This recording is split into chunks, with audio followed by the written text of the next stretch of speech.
video is a collaboration with the DIY studio. She posts lots of lifestyle and DIY videos and is the most aesthetic person ever. So make sure to go subscribe to her channel and give all her videos a big thumbs up because she deserves all of the clout. She is literally the best. So for breakfast, she said that I should make this peanut butter and banana toast, which is actually pretty popular in America, but I've actually never tried it because I've just never tried it before.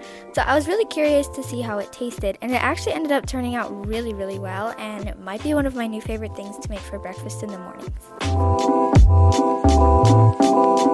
Also, can we just appreciate how aesthetic looking this picture and video is? Like the marble background and the toast, just, oh my gosh, beautiful.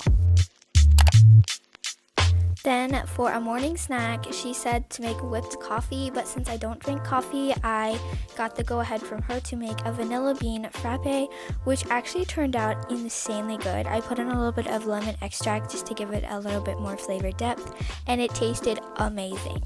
It's the perfect drink for the mornings.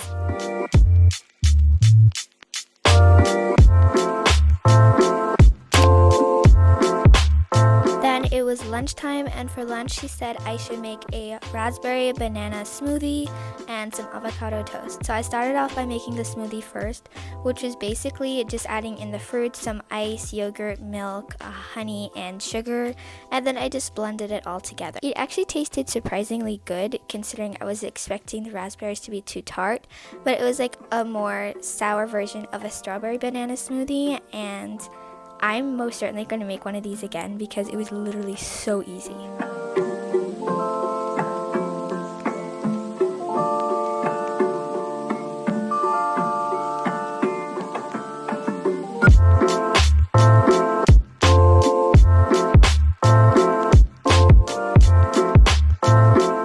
Then I moved on to making the avocado toast, which was exactly how it sounds. I just mashed up some avocado, put some salt and pepper in there, and just slapped that onto some pieces of toast.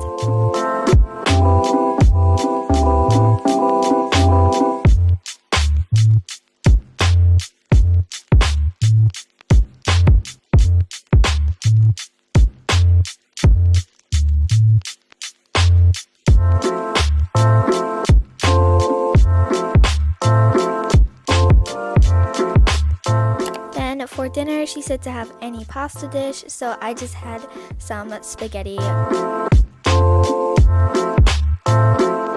So she said for dessert to make some s'mores, but I decided it was a good idea to take jumbo marshmallows on a tennis biscuit with some Cadbury chocolate and try and make s'mores in the toaster oven, which was a good idea up until I burnt the bottom cookie and then the marshmallow just kind of melted all over it.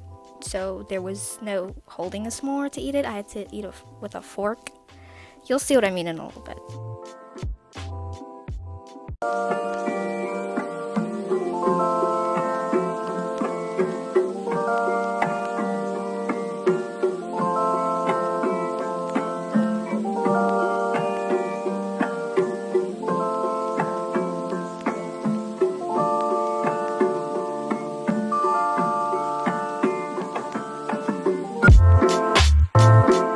So it does not look like the best, most aesthetically pleasing thing ever, but it actually tasted pretty good.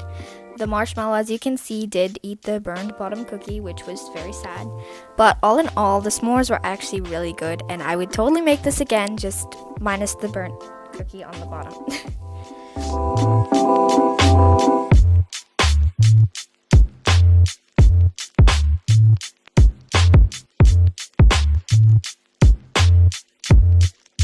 So thank you guys so much for watching. I really appreciate it. I'm sorry if my voice sounded a little different this time. My nose is kind of blocked, so here comes my accent. But thank you all so much for watching. I'm really sorry I didn't post last week. Life's been really hard and I actually haven't had much time at all to do any editing. So I'm changing my posting schedule up to once every week whenever. So you guys might be getting a couple double uploads coming up soon. We'll just have to wait and see about that. I love you all so much and I'll see you sometime soon. Bye bye.